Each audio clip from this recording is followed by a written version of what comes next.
మన trip south India trip అయితే start చేసేద్దాం. వాయిస్ ఎలా రికార్డ్ అవుతుంది, కెమెరా యాంగిల్ ఎలా ఉంది. ఇప్పుడైతే నేను కొంచెం ఇబ్బందిగానే తోలుతున్నాను బండిని.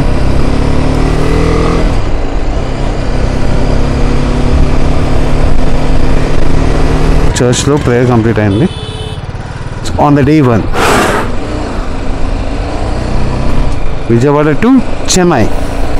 Let's talk about Suryadeva bro. ఈ సైడ్ లెఫ్ట్ సైడ్లో కొంచెం దూరం వెళ్తే మా ఇంటి దగ్గరికి. కానీ మనం ఇప్పుడు ఏం చేసాము, మా ఇంటి దగ్గర స్టార్ట్ అయ్యి పెట్రోల్ బంక్కి వెళ్ళి పెట్రోల్ ఫిల్ చేసుకొని చర్చ్కి వెళ్ళి బ్లెస్సింగ్స్ తీసుకొని ఇప్పుడు మన ట్రిప్ అఫీషియల్గా స్టార్ట్ అయింది. టైం వచ్చి 7:30 ఇన్ ద మార్నింగ్ అయింది. ఎగ్జాక్ట్గా 5:30 స్టార్ట్ అవుదాం అనుకున్నాను. కొంచెం ఎర్లీగా ఉంటుంది రైట్ అని చెప్పి చూస్తే 7:30 అయింది. ఈ approximately 450 kilometres, 5 to 6 hours time. గంటకి 90 కిలోమీటర్స్ వెళ్తే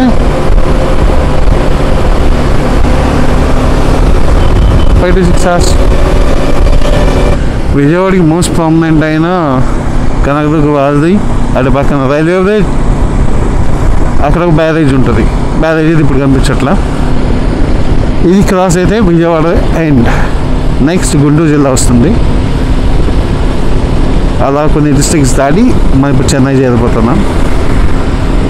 చెన్నై వెళ్ళిన తర్వాత ఎఫర్ట్ చేయగలిగిన బడ్జెట్ అయితే అప్పుడు ఈ బ్యాగ్లో ఒక బ్యాగ్ లెగిసిపోతుంది, టాప్ బాక్స్ వచ్చేస్తుంది.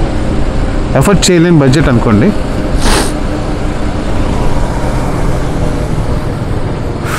రెండు బ్యాగ్స్కి 2 బంజీ కార్డులు కొత్త మంచిగా వస్తాయి, అంతే. ట్రిప్ అయితే అలా కంటిన్యూ అవుతుంది. బ్యాగ్లకి బంజీ కార్డులు యాడ్ అవుతాయా, లేకపోతే బ్యాగే లెగిసిపోయి టాప్ బాక్స్ వస్తుందా? కొంచెంలో చూడండి, ఏదో రోడ్ వర్క్ చేస్తున్నారు. Stay tuned.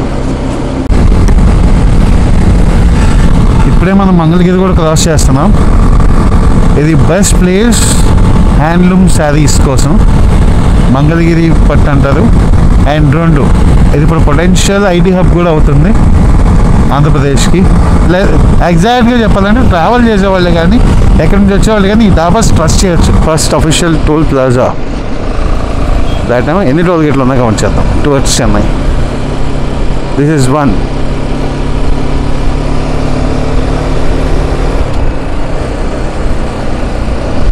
మనం రైట్ సైడ్లో చూస్తున్నంత గుంటూరు సిటీ అవుట్స్కర్ట్స్ నుంచి అలా బైపాస్ మీదుగా పాస్ అయిపోతున్నాం. ఇది ఒక ఎగ్జిట్ ఉంటుంది గుంటూరు సిటీకి. ఇంకొక 2 ఎగ్జిట్లు ఉంటుంది. ఒకటి తెక్కెలపాడు, ఇంకోటి బాపట్ల రోడ్డు, ఇంకోటి పన్నూరు రోడ్డు. ఇలా 3 రోడ్లు ఉంటుంది. ఈ 3 రోడ్ల నుంచి గుంటూరు ఎగ్జిట్. కెమెరాలో కనిపిస్తున్నా లేదు కానీ మైండ్ పోతుంది. సీనరీ అవసరం ఉంది. పక్కన పువ్వులు ఎంత అవసరం అంటే ఎంత అవసరం ఉందో. మరి కెమెరాలో ఎంత రికార్డ్ అవుతుందో లేదు కానీ చూస్తుంటే పిచ్చెక్కిపోతుంది, మైండ్ పోతుంది లోపల అన్నట్టుంది. చూస్తూ చిలకలూరిపేట కూడా క్రాస్ అవుతున్నాము. ఇంకా 70 to 79 కిలోమీటర్స్, 70 to 80 కిలోమీటర్స్ మధ్యలో ఒంగోలు వస్తుంది. నెక్స్ట్ ఒంగోలు వచ్చిన తర్వాత బ్రేక్ఫాస్ట్ కానీ చేద్దాం. లేదంటే వాళ్ళు బ్రేక్ఫాస్ట్కే డే 1లో బ్రేక్ఫాస్ట్ చేద్దామా వద్దా? Let's skip the breakfast. Traffic start అయింది కానీ చెన్నై హైవే మీద ట్రాఫిక్ తక్కువే. యాంటీ ఫాక్స్ షీట్ ఒకటి తీసుకోవాలి చెన్నై వెళ్ళిన తర్వాత. ఫస్ట్ అండ్ ఫార్మోస్ట్ థింగ్ నేను చేయాల్సిందే యాంటీ ఫాక్స్ షీట్ ఒకటి తీసుకోవాలి.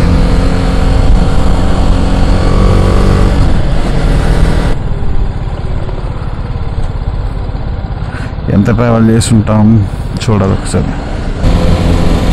84 కిలోమీటర్స్ జస్ట్ అంతేనా? ఎంతసేపు 1 hour 30 minutes పట్టింది.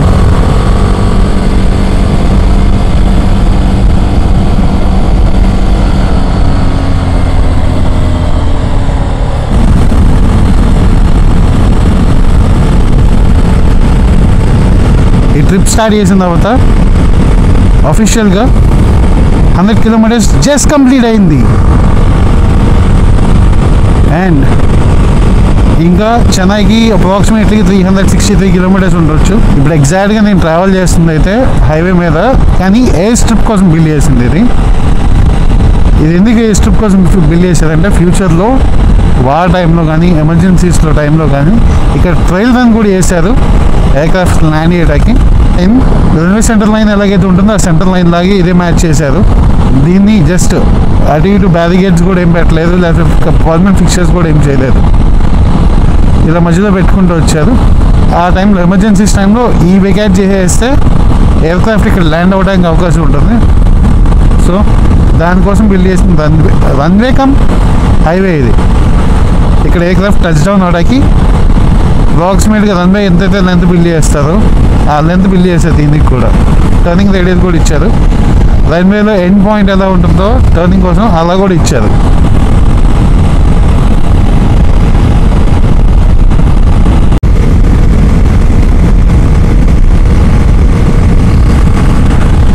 ఎగ్జాక్ట్గా మెట్లు కూడా వచ్చాను. ఇక్కడ నుంచి ఇలా ఏదైతే రోడ్ ఉంటుందో అది కూడా ఒక రోడ్ ఉంటుంది. ఇక్కడ నుంచి వెహికల్స్ అన్ని బైపాస్ అయిపోయి టువర్డ్స్ హైదరాబాద్ డివియేషన్ తీసుకుంటాయి. ఒంగోలు కాదు, ఒంగోలు దాటేసామా? చీరాల 53, నెల్లూరు 136, ఒంగోలు దగ్గరలో ఉన్నాం మనం.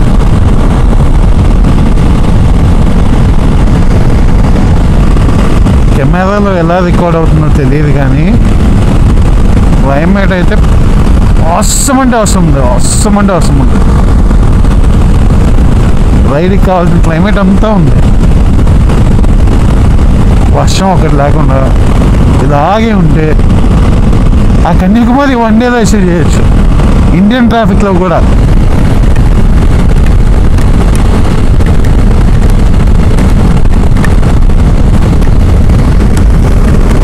రెయిన్ కూడా స్టార్ట్ అయిపోయింది. అబ్బో చాలా హెవీగా ఉన్నట్టుంది. గ్లవ్ వేసేసుకుంటే పోతుందేమో అనిపిస్తుంది పక్కగా ఇప్పుడే.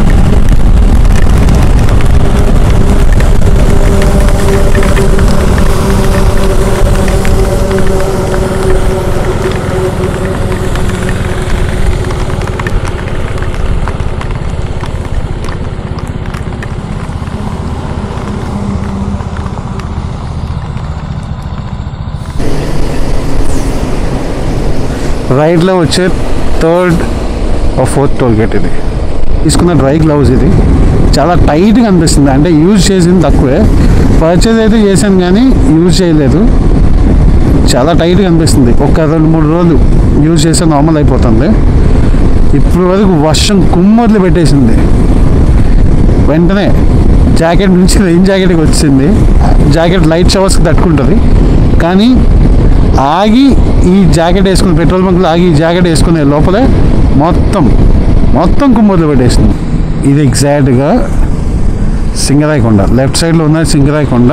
ఇది చాలా ప్రామినెంట్ లొకేషన్. వల్లపాడు ఇక్కడ మ్యాంగోస్ అనేవి ఆల్ ఓవర్ ద ఏపీ. దానికి ఒక సపరేట్ క్రేజ్ ఫ్యాన్ బేస్ ఉంది. ఇక్కడ నుంచి 248 కిలోమీటర్స్ దూరంలో ఉన్నాను చెన్నైకి. ఇంకా వెదర్ని ఎంజాయ్ చేయలేకపోతున్నా. వైజాగ్ తీసేస్తూ వెళ్తాం. అవసరం ఉందంటే అవసరం ఉంది.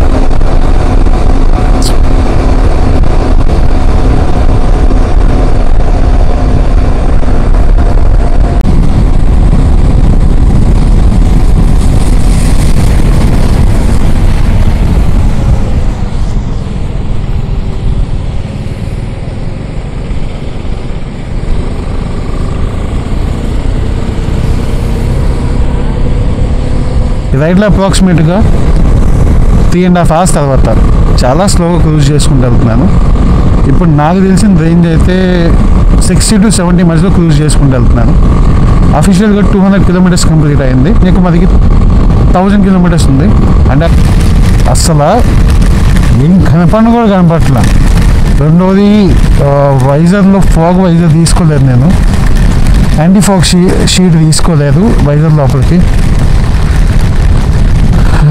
నాకు విజిబిలిటీ చాలా తక్కువగా ఉంది. నేను ఎంత వెళ్తున్నానో కూడా నాకే తెలియదు. ఈ 100 ఎకరాలు మునిగిపోయినాయి.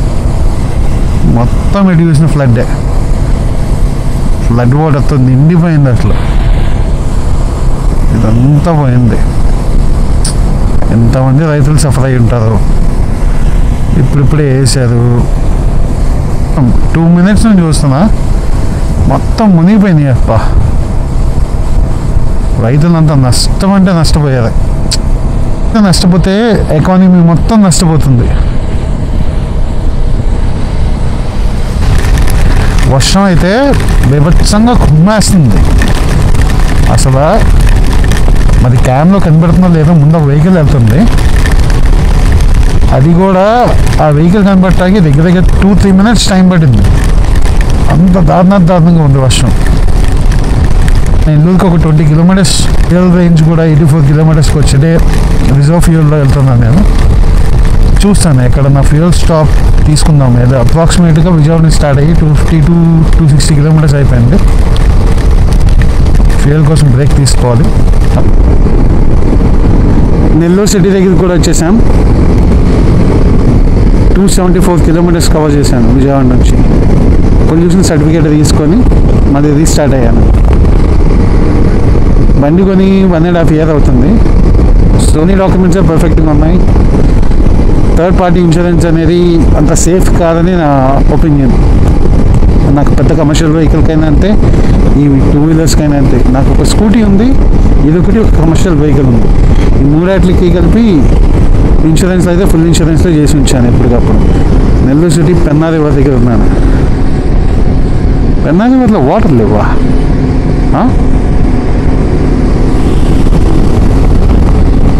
క్లైమేట్ చాలా హార్ష్గా ఉంది, వర్షాలు పడిపోతున్నాయి, అది ఇది అన్నారు. తిరగిస్తే పెన్నా రివర్లో వాటర్ లేవు. ఇది ఎక్కడ వింత?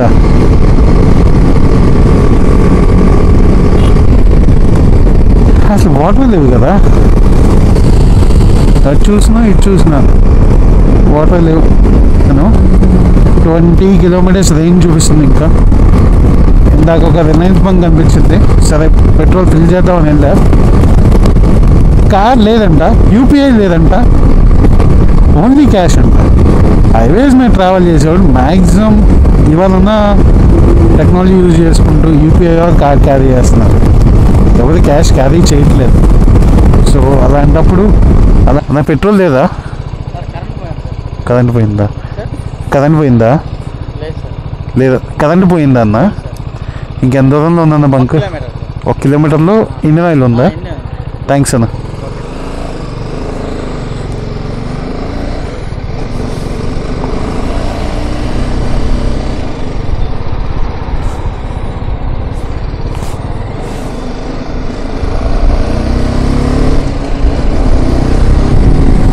ఇండియన్ ఆయిల్ చాలా టఫ్ టెరైన్స్లో, లదాఖ్ అలాంటి ప్లేసెస్లో, అలాగే నాన్ రీచబుల్ లొకేషన్స్లో కూడా వెహికల్స్ పంపించి పెడుతుంది. సో ఇండియన్ ఆయిల్ కొద్ది గొప్ప రెస్పెక్ట్ ఇవ్వటం అనేది తప్పలేదు.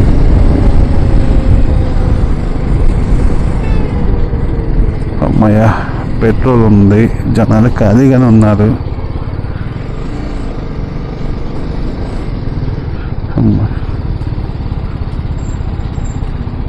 కార్డు ఉందా? కార్డు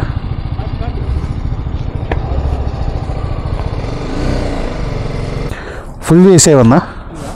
10.8 liters పుట్టింది. 1105 rupees 7 paise. ఇక్కడ వరకు ట్రిప్ 0 చేద్దాం. ఇప్పటికి ఎగ్జాక్ట్గా 311 kilometers ట్రావెల్ చేసాం. 700 rupeesకి 300 kilometers అంటే 10 litersకి 300 kilometers అంటే యావరేజ్ 30 kilometers. ఇక్కడ చిన్న బ్రేక్ అయితే తీసుకున్నాను.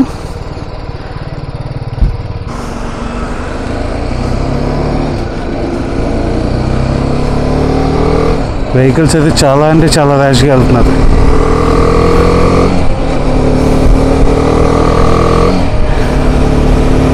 ఇక్కడ నుంచి నాయుడుపేట 8 kilometers ఉంది. ఆ తర్వాత తడ, ఇప్పుడే తడ దాటి అలాగే అరంబాకం, అంటే మన వైపు తడ, ఇటు పక్క మేము అరంబాకం. తమిళనాడు కూడా ఎంటర్ అయిపోయాను. ఆంధ్రప్రదేశ్లో వచ్చి తడ, ఇటు వచ్చి అరంబాకం. జస్ట్ అలా 2 kilometers క్రాస్ అయ్యాను. అట్మాస్ఫియర్ అయితే పెద్ద తేడా ఏం లేదు. తడ అరంబాకం రెండు కలిసిపోయి ఉన్నాయి. ప్లేట్లన్నీ డిఫరెన్స్. ఇక్కడన్నీ ఇంకా తమిళనాడు నెంబర్ ప్లేట్స్ చూడటం స్టార్ట్ అయిపోయింది. ఆంధ్రప్రదేశ్ నెంబర్ ప్లేట్స్ తగ్గినాయి. ఇందాక అక్కడ చూసాను పోలీస్ చెక్ పోస్ట్ దగ్గర కూడా, అక్కడ Andhra Pradesh forestry department police integrated check post ఉంది ఒకటి.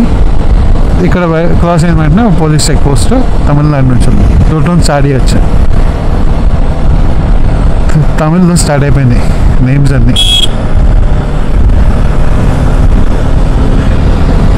ఇప్పుడు ఇక్కడ నుంచి మనం చెన్నైలో గేర్స్ చెన్నైకి కానీ ఎక్కడికైనా వెళ్ళి ఫస్ట్ డిఎల్ఎఫ్ ఐటీ పార్క్ ఉంది కదా, అక్కడికి వెళ్దాం. మా లోకల్ ట్రైన్ ఇక్కడ లెఫ్ట్ సైడ్లో కనిపిస్తుంది కదా, ఐసిఎఫ్.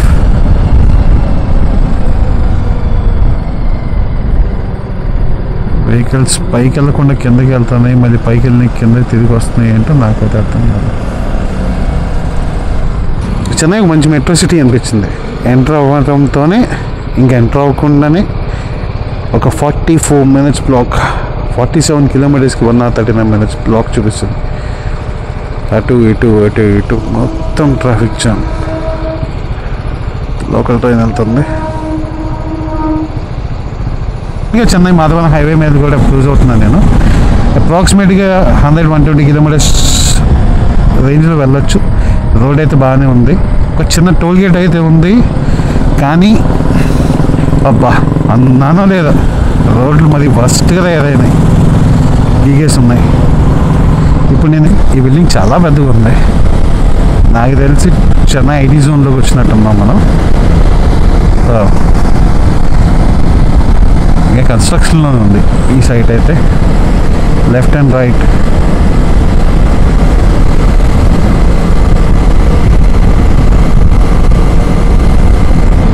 ఎగ్జాక్ట్గా నాకు తెలిసినంత వరకు ఇప్పుడు మనం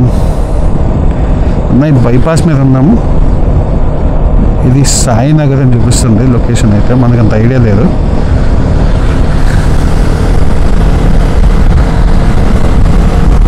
ఇంకా 11 kilometers 28 minutes. రోడ్ అంతా ఎంప్టీగానే ఉంది, కానీ 11 kilometers 28 minutes చూపిస్తుంది మనం రీచ్ అవ్వాల్సిన డెస్టినేషన్ అయితే. సిటీ రోడ్స్ మాత్రం చాలా హెక్టిక్గా, చాలా ట్రాఫిక్గా ఉన్నాయి.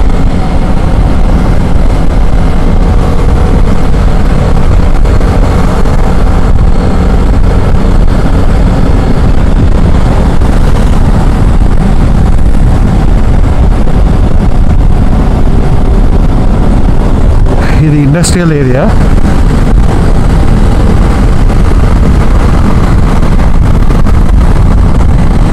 ఎంఎస్సి, ల్యాండ్బార్గ్, ఐటీ ఆఫీసులు ఉన్నట్టున్నాయి. కొత్త రెనాల్ట్, వోక్స్వ్యాగన్ ఆఫీసులు కూడా. అమ్మయ్య, ఈ హార్ష్ క్లైమేట్లో కూడా ఎంత కూల్గా క్లౌడ్ పట్టింది. వర్షం పడకుండా ఉండే చాలా బాబు.